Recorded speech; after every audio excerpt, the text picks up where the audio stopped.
I'm Evelina Miller, 33, and I clawed my way through Quantico with nothing but discipline, debt, and a chip on my shoulder.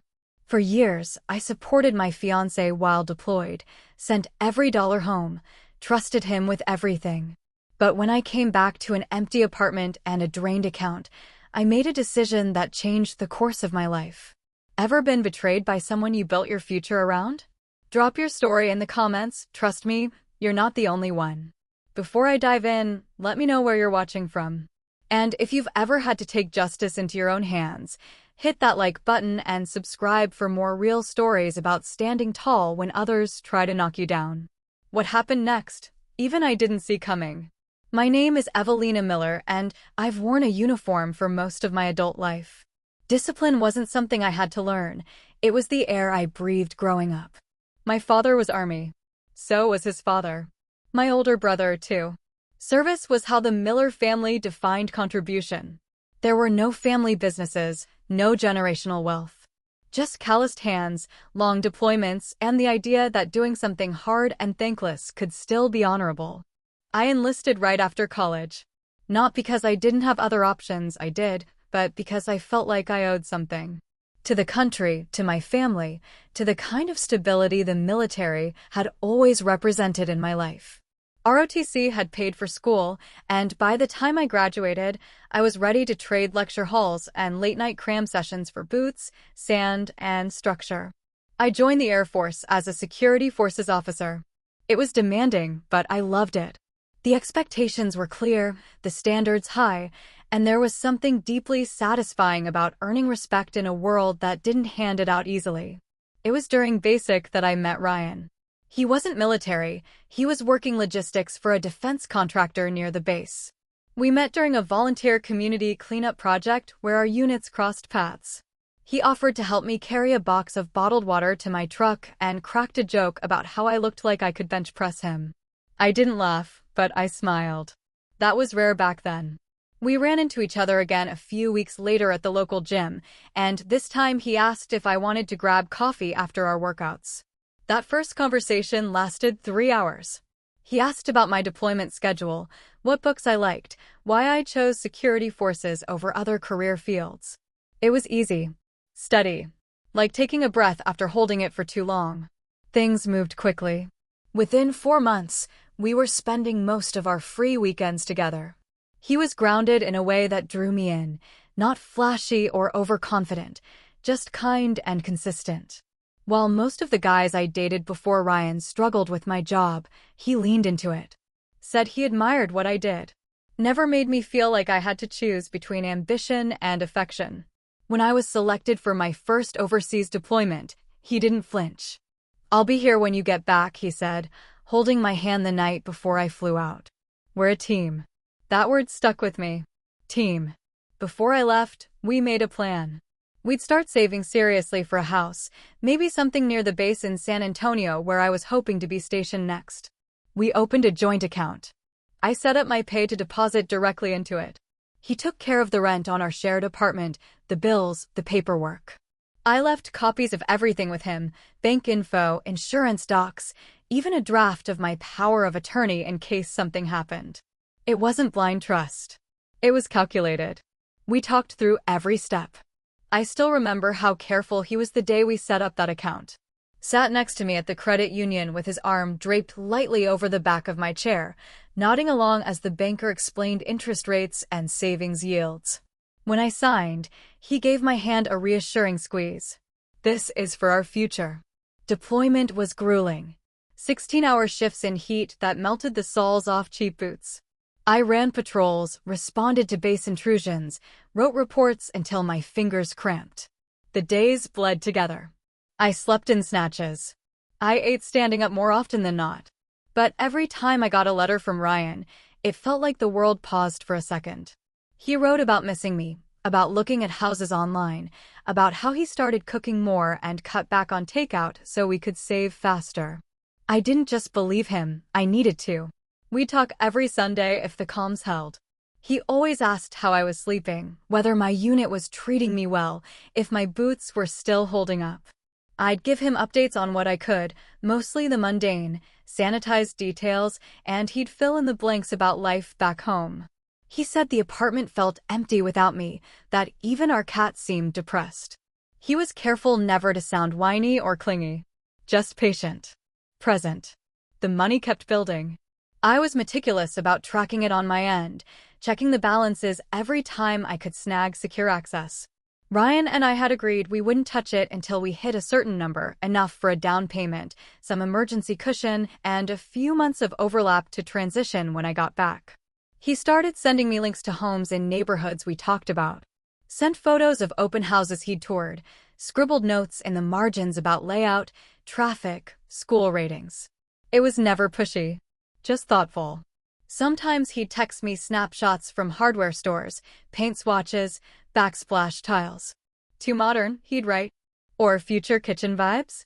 Looking back, I should have realized something was off. Not because he seemed too perfect, but because his life suddenly felt like it revolved entirely around me. Around us. Every letter, every call, every update felt designed to reassure me. And maybe that's what I needed at the time. Maybe that's why I didn't ask more questions. I missed him. Badly. When mail was slow or comms were down, I'd scroll through the old photos he sent, him holding a takeout box in front of the TV, grinning like an idiot. A selfie of him making pancakes in our tiny kitchen. A blurry shot of our cat sleeping with one paw over its face. That's what I fought for. Not some abstract ideal of patriotism or duty. I fought for that life. For that man. For the version of home I'd built in my mind. A place where Ryan was waiting, our savings were safe, and everything I endured out there would be worth it. By the 6th month, I had a countdown on the inside flap of my journal. 64 days. Then 53. Then 28. I started dreaming about the reunion at the gate, the way his face would light up, the relief in his hug, the way it would feel to hand over the uniform for a few days and just be someone's partner again. He asked what I wanted to do when I got back. I said I wanted to sleep for 2 days and then go house hunting. He said, deal. I'll even cook. He sent one last letter a few days before I boarded the flight home. Said he had a surprise waiting for me. I smiled at that. Imagine flowers on the table. Maybe a lease agreement he'd already signed. Maybe he'd painted the bedroom. I didn't care. I just wanted home. When I landed, I turned my phone on the second I hit the tarmac. No new texts. That wasn't unusual. Sometimes timing just didn't align. I collected my gear, cleared through customs, boarded the final bus back to base. Still nothing. By the time I walked into our apartment complex, it was just past midnight. I tried the door. Unlocked. But inside, everything was gone. Not just some things. Everything. No furniture. No cat. No Ryan. Just a blank apartment and the sound of my own breathing. I called him. Straight to voicemail. I checked our joint account. Empty. Logged into our backup savings. Gone. Credit cards? Maxed and closed. It didn't make sense. Not right away. I thought maybe something had happened. Maybe an emergency, maybe theft, maybe he was hurt. Maybe there was a good explanation. But as I stood in that echoing space, staring at the imprint where our couch used to sit, I knew. He hadn't waited. He hadn't planned a surprise. He'd taken everything, every dime I earned, every document I trusted him with, and vanished. The signs were there. I just didn't want to see them. About 3 months into my deployment, I noticed the shift. At first, it was subtle. Ryan's messages got shorter. The funny little observations he used to include, about the neighbor who sang opera while taking out the trash, or how our cat had figured out how to open the cabinet where the treats were, those started disappearing. Instead, it was just, hope you're doing okay, or work's been crazy, I'll try to write more this weekend.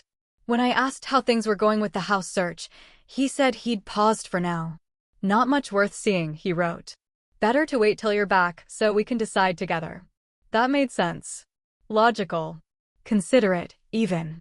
I told myself he was being practical, that he didn't want to make any big decisions without me. But that wasn't like him.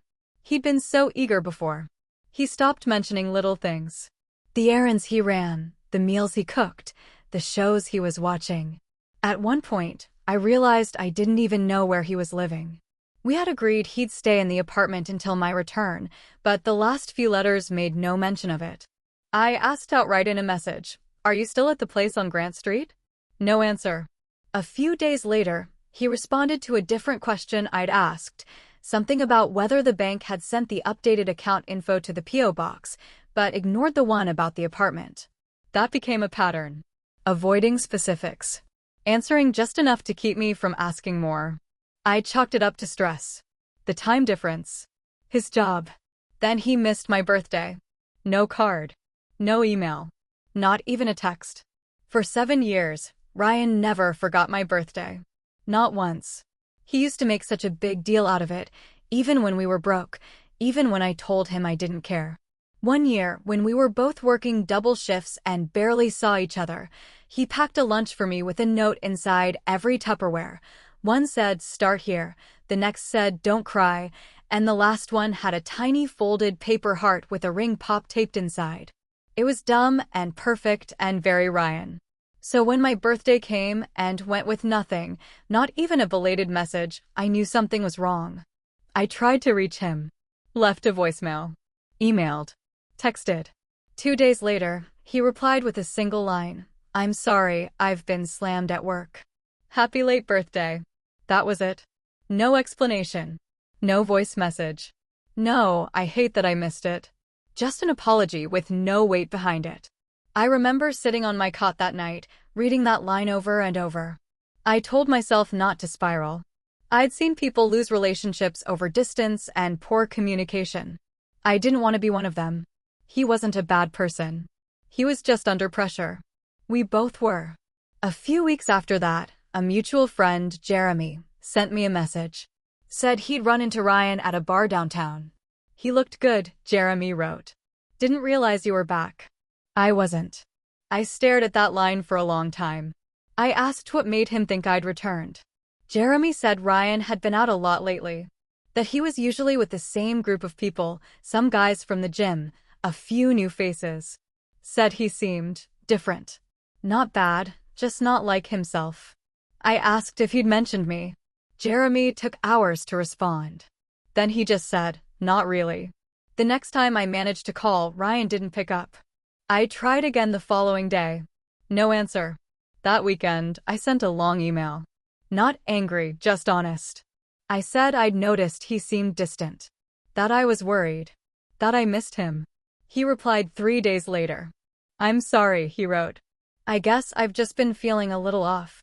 Work's been rough and it's hard being apart. But I'm still here. I'm not going anywhere." I read that sentence a dozen times. I'm not going anywhere. At the time, it felt like a promise. Now I can see it for what it was, preemptive damage control. Words meant to hold me still while he drifted further away. I asked if we could set a time to talk on the phone. He said sure. Suggested a Sunday evening. When Sunday came, I stayed up past midnight waiting for his call. Nothing. I finally called him. Straight to voicemail. The next day, he messaged, "Sorry, I crashed early last night. Let's try again this week." We didn't. After that, communication trickled down to almost nothing. I'd send updates about my deployment, and he'd reply with a thumbs-up emoji or a brief, "Glad you're staying safe." Once, I mentioned that I'd finally been assigned a return date. I thought that would wake him up a little, remind him that soon, we'd be in the same place again. He just said, "That's good. We'll talk logistics soon." Logistics. Not, "I can't wait to see you." Not, "I miss you like hell." Just logistics. I started asking around, quietly. Messaged a few people from our old social circle. Casual questions. Nothing too obvious. Most of them hadn't seen much of Ryan lately. Or if they had, they didn't mention me. One girl I barely knew from a mutual friend's birthday party messaged me out of the blue. "Hey, random question, are you and Ryan still together?" I remember just staring at the message, rereading it with a pit in my stomach. I replied, "Yeah, why?" She said she saw him at a rooftop party downtown last weekend, and he was introducing himself as single. That didn't make sense. Ryan wasn't the kind of guy who went to rooftop parties. He didn't like crowds. Didn't drink much. I told myself she must have been mistaken. But then I remembered that bar Jeremy mentioned. The gym buddies. The new group of friends. And I realized I didn't know who he was spending time with anymore. I didn't know where he was living. I didn't know anything. Every time I brought it up, even gently, he'd either deflect or go silent. I started sleeping less, eating less, running more. Anything to burn off the unease that clung to me like humidity in the desert. My team noticed. Asked if everything was okay back home. I lied. Told them Ryan was just busy. That he'd always been quiet under stress. That was the hardest part, having to pretend. To keep doing my job, leading my team, staying alert, while my personal life unraveled thousands of miles away. The final email I sent before returning home was short. I land on the 17th.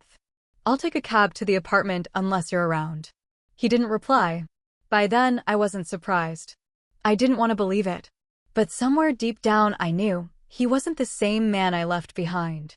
And whatever future we had talked about, he'd already walked away from it. Quietly. Without a fight. Without a goodbye.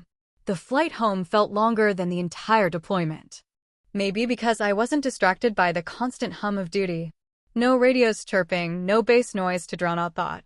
Just time, hours of it, to wonder how things would be when I stepped off the plane. By the time we landed, it was close to midnight. I grabbed my duffel, cleared customs, and kept checking my phone like he might suddenly remember I existed. Nothing.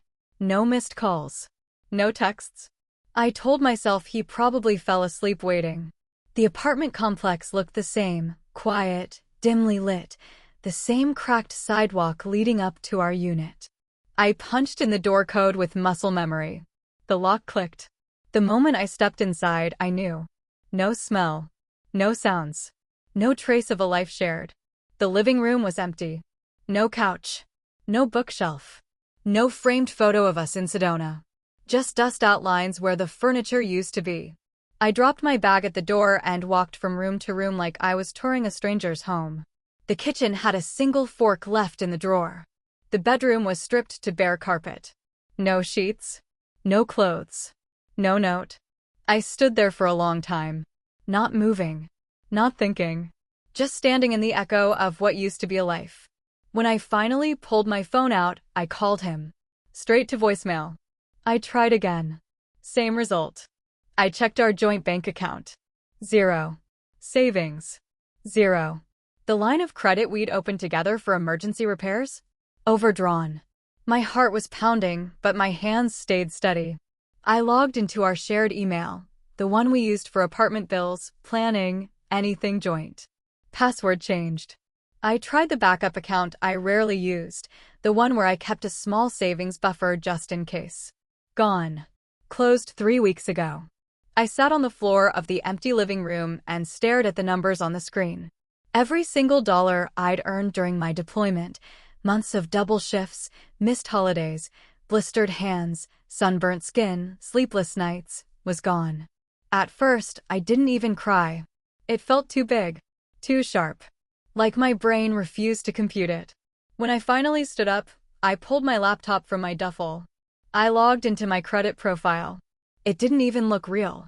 There were 4 new accounts in my name. Personal loans. One for $15,000. Another for $8,000. 2 smaller ones from fast cash lenders. All opened while I was overseas.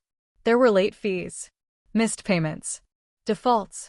He hadn't just taken what was mine. He'd borrowed what wasn't. I started making calls at 2 a.m. fraud reports.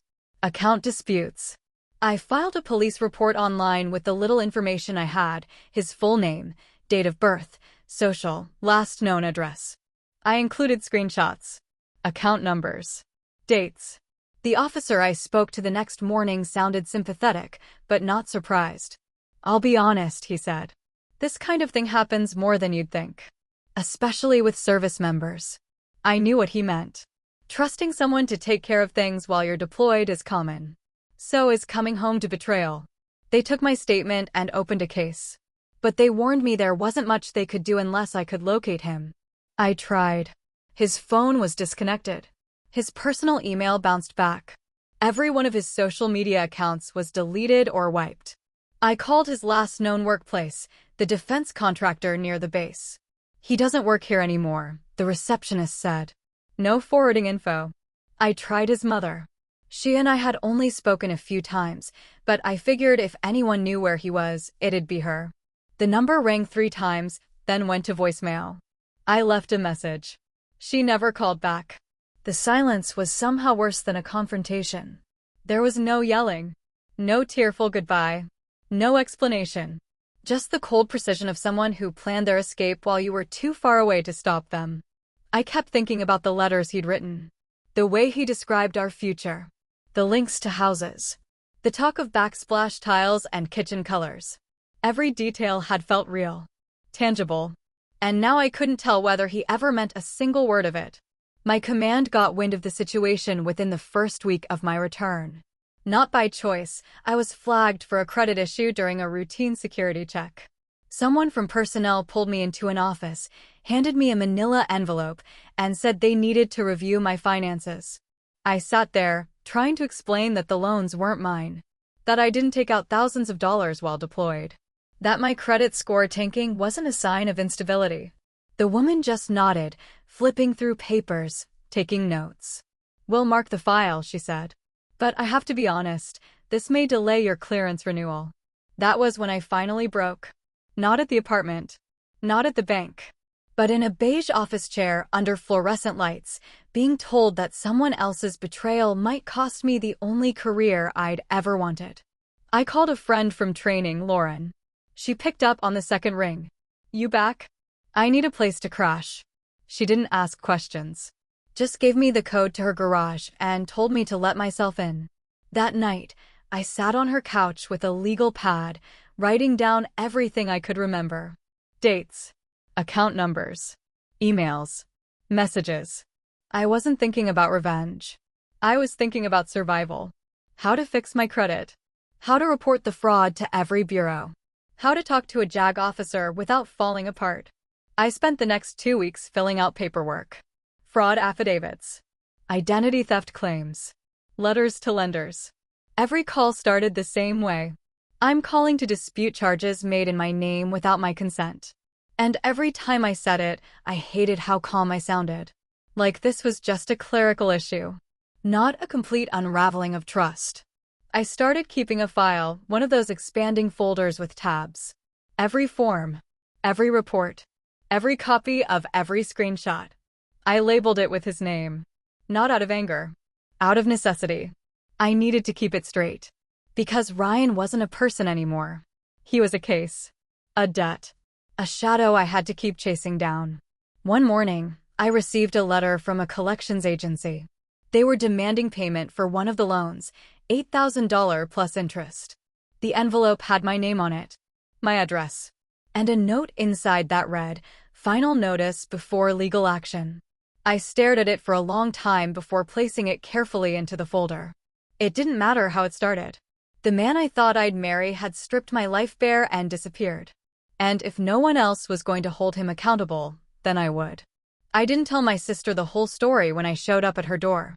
Just that the relationship had ended and I needed a place to stay. She didn't ask for details. Just handed me a spare key, pointed toward the guest room, and said the sheets were clean. Ava and I hadn't been especially close growing up. She went the creative route, journalism, photography, while I took the structured path. But in that moment, she didn't need the full picture to understand that something had broken. I was careful. Paid rent in cash. Took short showers. Kept my things folded neatly in a corner of the room. I was living like a guest in someone else's life, waiting for mine to resume. What I didn't say out loud was that it wasn't just a breakup. It wasn't even just financial betrayal. It was a dismantling. One piece at a time. Ryan hadn't just stolen my money, he'd taken my sense of judgment with it. I kept thinking, how did I not see it? Every moment of doubt during deployment suddenly felt sharper in hindsight. I reread old messages, trying to pick apart the silences, the vague answers, the subtle disappearances. It was like watching a movie where the twist ending ruins everything that came before it. My clearance review was still pending, and until they finished their internal evaluation, I was sidelined. No field assignments. No access to sensitive data. I showed up in uniform, Did admin work and waited. My commanding officer called me in one afternoon. He closed the door gently, like he already knew the conversation wouldn't be easy. "We can move you," he said. Different base. Fresh start. Just say the word. I nodded, but didn't answer. He didn't press. Just tapped the desk twice and told me to take whatever time I needed. The idea of moving again didn't appeal to me.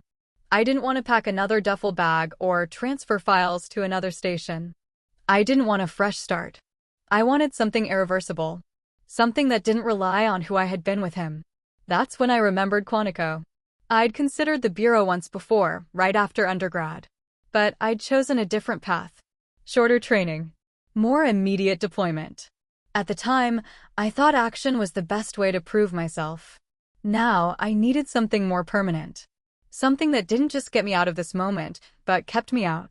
I filled out the application quietly. Printed out forms at the base, emailed letters of recommendation, dug out my transcripts. There's a part on the application where they ask why you want to be an agent. The first time I read it, I sat in front of my laptop for almost an hour. I could have written something polished. I believe in justice. I want to serve at a higher level. But what I typed instead was honest, because no one should be allowed to disappear after stealing someone else's life. I deleted it before submitting. Wrote something more appropriate. But I kept that first line scribbled in my notebook. The invitation to Quantico came 6 months later. In that time, I'd managed to resolve some of the credit issues. Filed formal identity theft complaints. Closed the joint accounts. Rebuilt what I could. But my score was still low enough to raise eyebrows during background. When they called me in for the polygraph, the examiner asked about financial instability.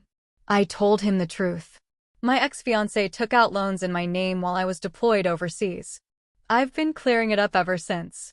He looked at me for a long time. Didn't ask if I'd press charges. Just nodded, wrote something down, and moved on. Quantico was everything I expected. Long days. Longer nights. The constant demand to prove you belong there. But I didn't mind the pressure. It gave shape to the shapeless rage I'd been carrying. Every morning run, every firearm drill, every dry recitation of statute and protocol, it was all fuel. Every push-up was one more way to burn the shame out of my bloodstream. There was no time to dwell.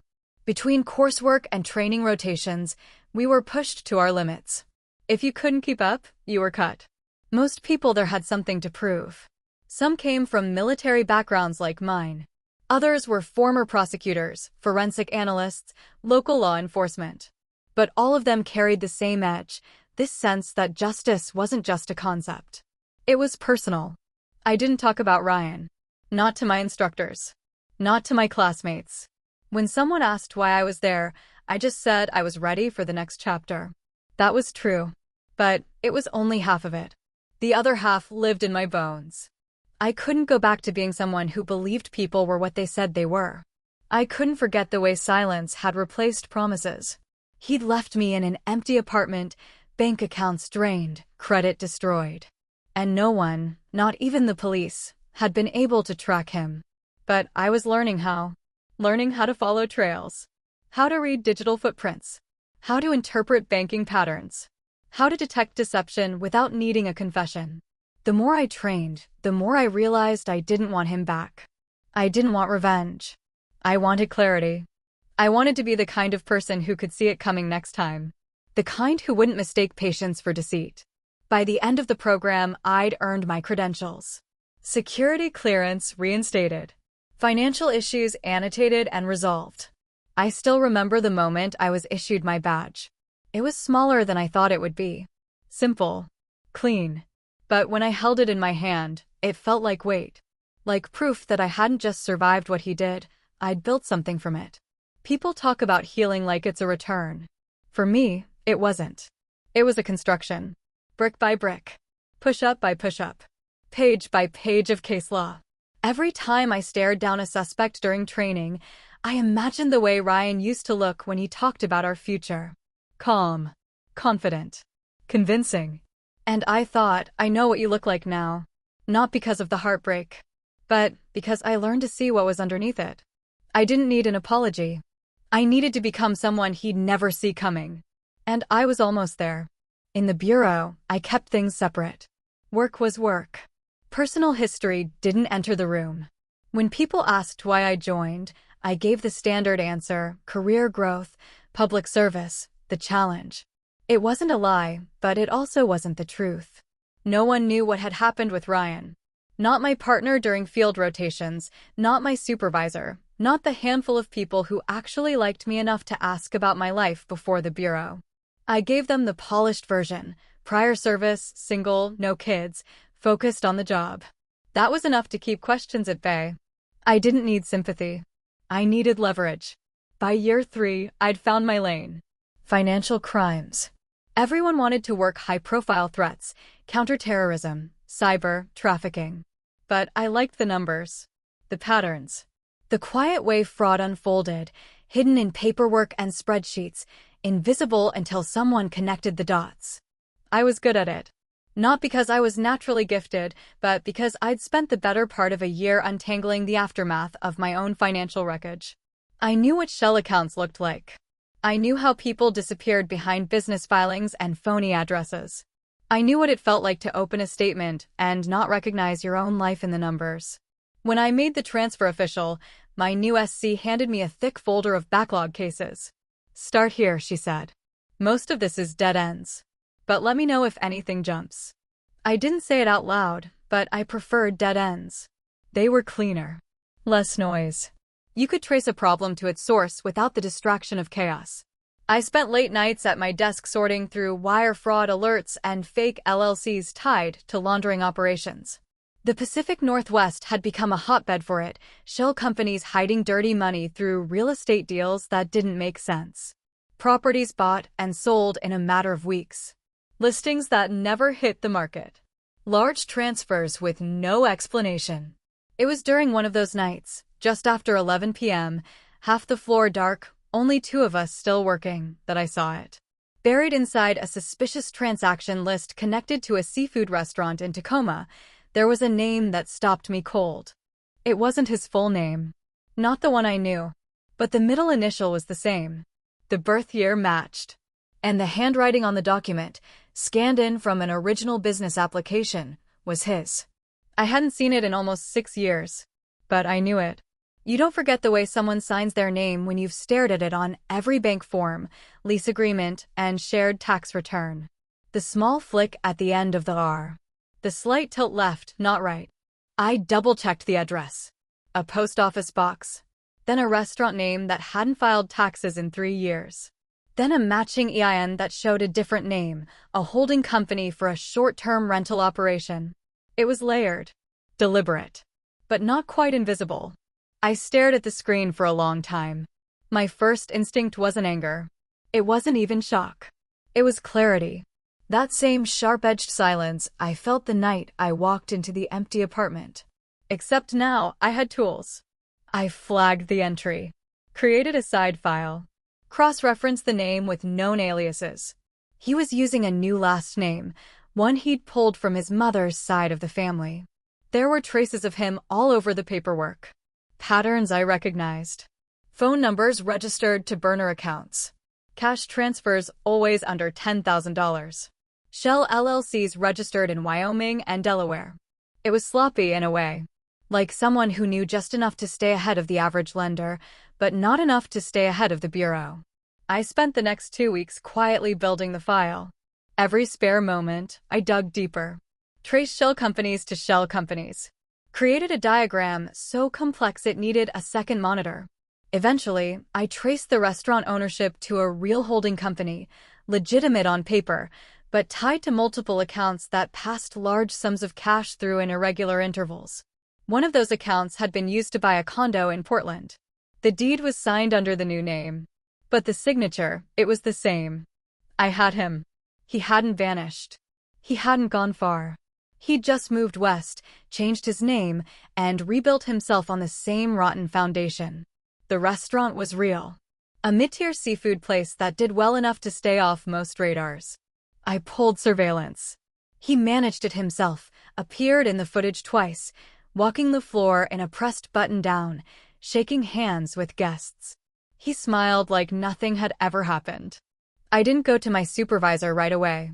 Not because I was hiding it, but because I needed more. A case. A clean one. One that didn't sound like a personal vendetta. I tied him to 2 counts of wire fraud and 1 count of tax evasion.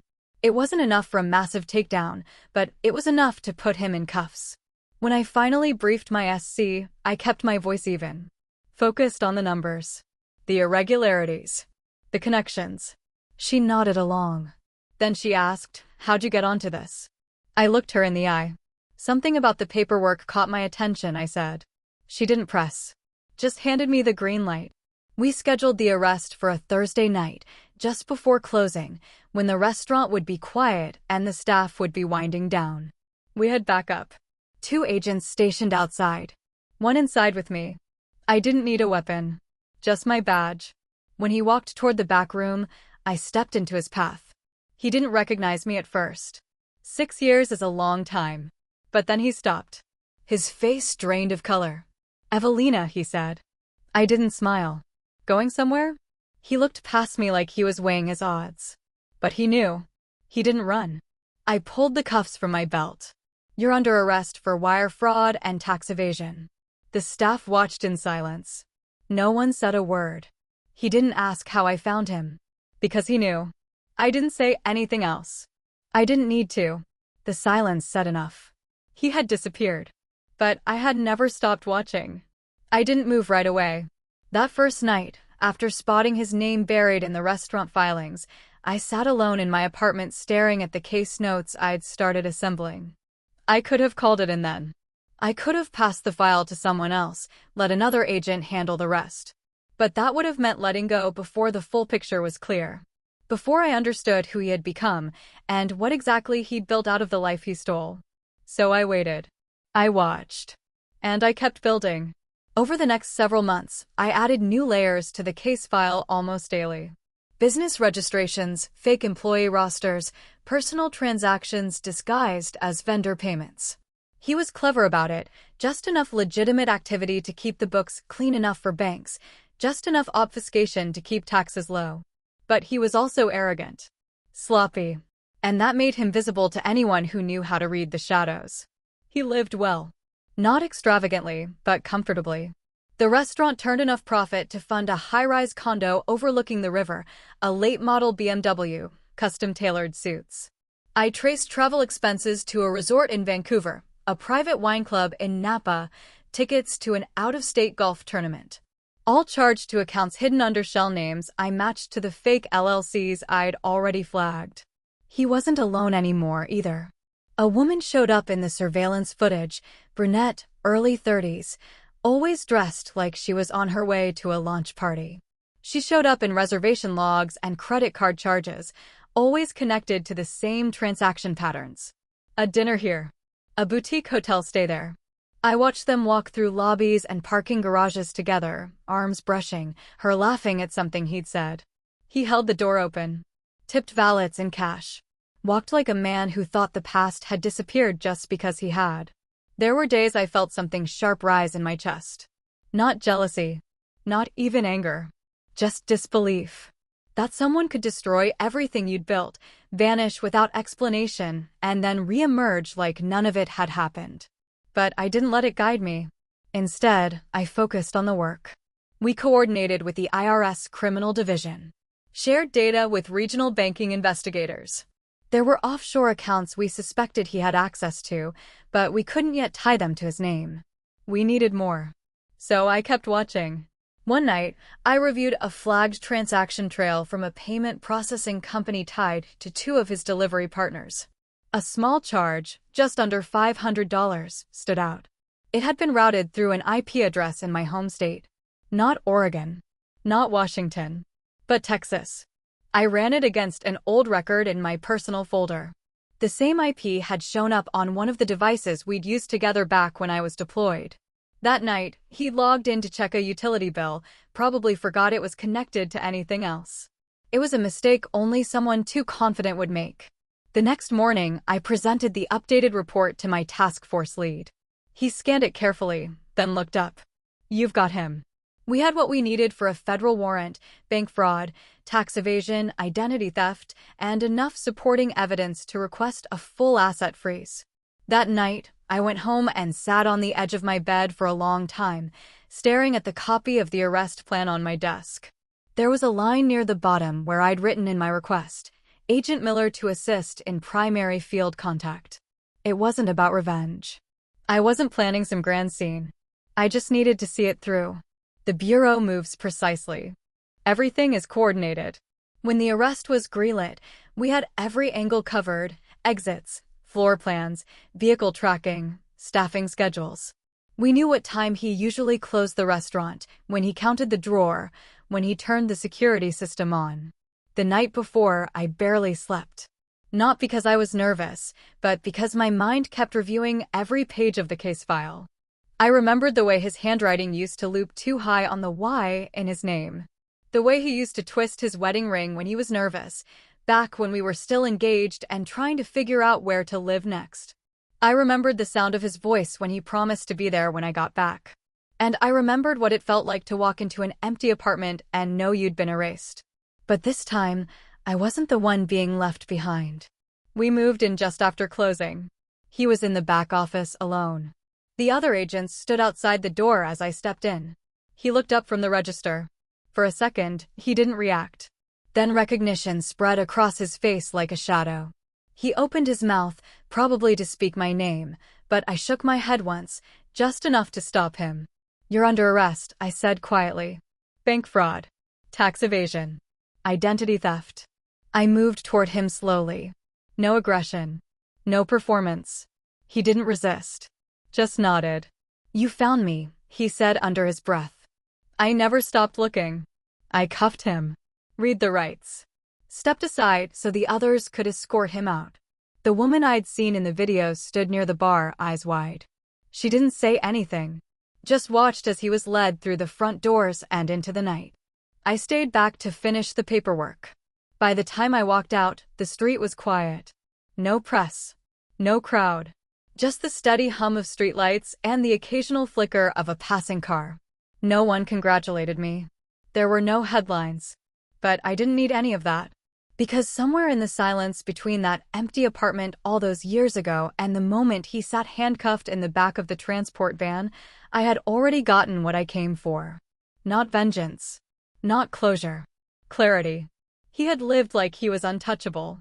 But I'd spent years becoming someone who didn't miss. And now he was going to learn what it meant to leave loose ends. The charges were strictly financial. That was deliberate. When we brought him in and filed, we stuck to what we could prove beyond a shadow of doubt: wire fraud, tax evasion, misuse of federal lending programs. The emotional wreckage he left behind wasn't relevant on paper. And I didn't try to make it fit. I didn't need the Bureau to validate what he'd done to me. I needed to know that I could hold my ground and still walk away clean. He tried to speak when I cuffed him. I didn't let him. Going somewhere was all I said. Not because I wanted to sting him, but because that line was all I owed. The last time we'd spoken, really spoken, I was on a satellite call in a desert halfway around the world, trying to make small talk while ignoring the gut feeling that something had already shifted. He ended that call with, "I'll be here when you get back." And then he wasn't. I never asked him why. Not after the arrest. Not during processing. Not even when he was eventually indicted and brought before a judge. I watched the proceedings from the back of the courtroom, dressed in plain clothes, badge tucked out of sight. The prosecutor laid everything out with surgical precision: timeline, transactions, filings. The defense tried to soften it. Said he'd made mistakes under pressure. Said the debt had spiraled. That he hadn't meant to cause real harm. I didn't flinch. Because I knew better. He hadn't acted out of panic. He'd acted out of calculation. He could have left the money. Could have left a note. Could have admitted anything. Instead, he chose erasure. So no, I didn't need his apology. What I needed, what I spent the years rebuilding, was my own trust. Not in other people. That would come later, if at all. But in myself. In my judgment. In my ability to detect the difference between love and convenience. Between a partner and a liability. That didn't happen all at once. For a while after the case closed, I kept to myself more than usual. Not in a withdrawn way, just quietly protective. I kept my inner world small. Work, Ava, my own apartment again. I took time off when I could. Traveled solo. Picked up new habits that had nothing to do with vigilance. Rock climbing. Swimming. Anything that demanded focus, but didn't come with an endpoint to chase. I learned to enjoy boredom. For years, my life had been shaped by urgency, deployment, recovery, bureau deadlines. Even the pursuit of him had given me a kind of momentum. Now that it was over, I had to relearn stillness. It was harder than I expected. I kept waiting for the crash that never came. But something else did. I started trusting my instincts again. Not the ones that scan a room for exits or trace bank transfers in shell documents, but the quieter ones. I went on a few dates. Nothing serious. But each time I checked in with myself. Not for red flags, but for clarity. Am I choosing this because I want it, or because it feels familiar? The difference mattered. And I stopped offering parts of myself that hadn't been earned. I didn't tell new people my whole backstory. Not because I was hiding it, but because it didn't define me anymore. I wasn't the woman who got robbed by her fiancé. I was a federal agent. A survivor. A builder. There were moments I'd forget about him for weeks. Then something small, a form, a restaurant receipt, the handwriting on a post-it, would bring it back. But even then, it didn't hurt the way it used to. It was just data. A record. Something filed away and indexed under closed. There was no redemption arc. Not for him. Maybe not even for us. The last update I got said he'd taken a plea deal. 5 years in federal prison with supervised release and financial restitution. It didn't undo anything. Didn't restore my credit overnight or refund the deployment savings he spent on a condo and Cabernet. But it was something. A line in the sand that said, you don't get to vanish and pretend it didn't happen. That was enough. Eventually, I stopped watching the calendar. The anniversary of the arrest came and went without fanfare. The next time I visited Ava, she noticed. You seem lighter, she said, handing me a coffee on her porch. I didn't have a poetic answer. Just shrugged. Got tired of carrying what wasn't mine. Because that's what it really came down to. The shame, the anger, the self-blame, it was all weight he left behind. I'd picked it up thinking it belonged to me. But it didn't. The only thing I needed to carry was the lesson. That I could survive betrayal. That I could rebuild from ashes without dragging the smoke into every room I entered. And that even when someone tries to erase you, you still get to write the ending. On your own terms. He took a plea. 5 years in federal custody with supervised release. No restitution. We froze what assets we could, but by the time it went through the courts, most of the money had already been moved, spent, or buried deep enough that it wasn't worth the cost of chasing. It wasn't satisfying. It wasn't clean. But it was finished. I've been with the Bureau 6 years now. I've transferred twice, once to field operations in Denver and again to DC. Last year for a white-collar crime task force. The work is different here. Sharper. More political. But the principles are the same. Patterns, pressure, paperwork. And people who think they're above being seen.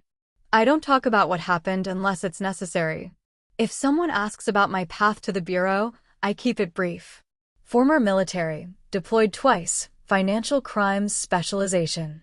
That's usually enough. But sometimes it comes up. A younger agent once pulled me aside after a debrief. She was dealing with a case involving a romance scam, an older woman conned out of her life savings by someone she thought she knew. She's humiliated, the agent said. Keeps blaming herself. I don't know how to get her to talk. I didn't lecture. I just nodded and told her what I'd learned the hard way. It's not about her judgment. It's about his choices. Keep the focus there.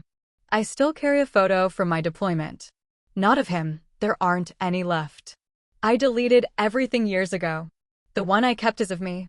Standing on base, helmet off, sun in my eyes, dirt on my face. I'm grinning like I've just run a mile and somehow still want to keep going. It was taken 2 weeks before I got the first wire alert that my bank account had been drained. Sometimes I look at that version of myself and wonder if she had any idea what was coming. But mostly, I look at her because she reminds me of what survived. The clarity, the fire, the belief in something solid. She wasn't naive. She was generous. She trusted someone because he said he'd be there.